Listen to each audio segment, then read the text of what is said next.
أعوذ بالله من الشيطان الرجيم بسم الله الرحمن الرحيم.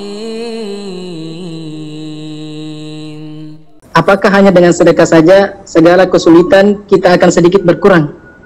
Syukran. Baik, afwan. Semoga Allah rahmati dan menghilangkan segala kesulitan yang kita alami. Tidak. Ya, konsep dasarnya ada di Quran surah kelima Al-Maidah di ayat ke-35. Ya, Quran surah kelima Al-Maidah di ayat ke-35 di paling kanan sebelah bawah di mushaf standar. Allah berfirman, perhatikan kalimatnya, ya ayyuhalladzina amanu taqullaha wabtaghu ilaihil wasilah. Hai orang-orang yang menyatakan diri beriman kepada Allah, tingkatkan takwamu kepada Allah. Dengan meningkatkan takwa itu, jadikan wasilah untuk mengentaskan persoalan hidupmu dan meraih apa yang kamu harapkan. Jadi, wasilah atau media untuk mengentaskan persoalan kehidupan, itu caranya meningkatkan takwa. Karena itu penegasannya disebutkan di Quran surah ke-65, teman-teman sekalian, di akhir ayat yang kedua, di awal ayat yang ketiga. Wa may yattaqillaha yaj'al lahu makhraja. Siapa yang mampu meningkatkan takwanya kepada Allah, maka Allah akan berkenan memberikan jalan keluar, solusi, mengentaskan kesulitannya.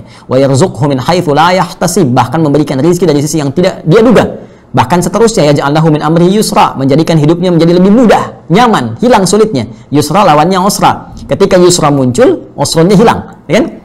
Nah, jadi cara kita mengentaskan kesulitan itu dengan meningkatkan takwa. Takwa, cara meningkatkannya banyak amalannya.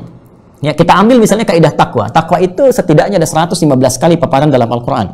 Di antara yang pertama, memaparkan sifat orang takwa di Al-Baqarah di ayat kedua sampai 5. Dzalikal kitabu la raiba fihi hudal lil muttaqin. Semua isi Al-Qur'an jangan pernah diragukan, menjadi petunjuk bagi orang takwa. Siapa orang takwa? Apa amalannya? Ayat 3. Alladzina yu'minuna bil ghaib, yaitu orang yang sering mengupdate imannya, diupgrade.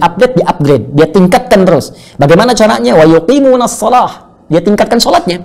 Jadi ternyata salat bagian dari amalan takwa. Takwa bisa mengentaskan persoalan. Jadi salat itu wasilah terbaik tanpa biaya yang bisa menghilangkan kesulitan kita. Karena itu panggilan pertama sholat, panggilan mengentaskan kesulitan. Buka Quran surah kedua ayat ke-45. Ya, wasta'inu bis-sabri was-shalah. Kalau engkau punya persoalan, maka terima dulu dengan sabar masalah itu, karena yang lain pun punya masalah. Kamu akan sukses. Setelah itu was-shalah, minta solusinya lewat sholat. Karena itu dalam semua bacaan sholat isinya doa semua. Bahkan boleh kita meminta dalam sujud. Ya, walau dalam sholat fardu saya memilih tidak dilafadzkan, dalam hati kita minta. Ya, iman kita dipertaruhkan. Al-Baqarah ayat 153, ya, ayat 153. Ya ayyuhalladzina amanu ista'inu bis-sabri was-shalah. Hei, kalau kamu nggak yakin iman kamu di mana, kata Allah. Hei orang beriman, terima persoalan dengan sabar, minta solusi lewat salat. Karena itu kita minta, iyyaka na'budu wa iyyaka nasta'in. Ya Allah, aku sekarang ibadah salat, aku sekarang punya masalah, aku minta solusi ya Allah. Maka lihat hadis qudsi jawabannya. Hadza baini wa baina 'abdi wa li 'abdi masal. Kata Allah, ini perjanjian antara aku dengan hambaku. Kalau hambaku benar salatnya, aku tuntaskan, aku berikan semua permohonannya. Satu salat.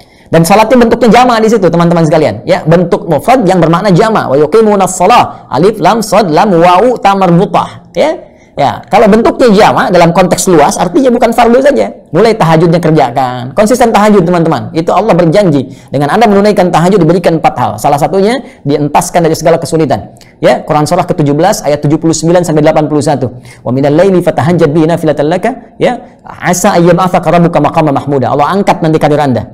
Ya, wa rabbi adkhilni mudkhala sidqin, dibimbing mengawali pekerjaan. Wa akhrijni mukhraja sidqin, dibimbing mengentaskan kesulitan. Wa ja'alni min ladunka sultanan nasira, dilindungi kalau ada orang yang ingin sengaja menjahili Anda dalam pekerjaan. Ya, di salat. Wa mimma razaqnahum yunfiqun, infak. Karena itu tadi ada redaksi. Ya, infak, bersedekah dalam konteks dengan harta bisa mengentaskan kesulitan. Bisa. Ada teorinya itu. Ya, bahkan ada keterangan-keterangan yang disampaikan dari ulama bersanad kepada Rasulullah sallallahu alaihi wasallam. Walladzina yu'minuna bima unzila ilaik. Interaksi dengan Al-Qur'an. Al-Quran membuka semua hal kesulitan. Kalau Anda sedang gelisah, punya masalah, alih-alih bikin status ya di media sosial, ambil wudhu, buka mushaf, baca. Itu saat baca minimal Allah tanamkan ketenangan dalam jiwa. Sehingga dengan tenang itu kesulitan mudah untuk dientaskan. Ya, itu diantara beberapa hal yang bisa kita lakukan secara singkat dan padat karena keterbatasan waktu. Jadi bisa dengan sholat, ya, bisa dengan infak, sedekah kalau ada harta, bisa juga dengan Al-Quran, menghafal Al-Quran, memahami, membaca, diikhtiarkan untuk mendapatkan solusi dari Allah Subhanahu Wa Taala. Demikian segala dalil yang tertuang dalam Al-Quran dari hal pokok yang Anda tanyakan. Semoga dengan itu Allah memudahkan kita untuk mengamalkannya. Itu intinya. Wallahu Taala a'lam bishawab.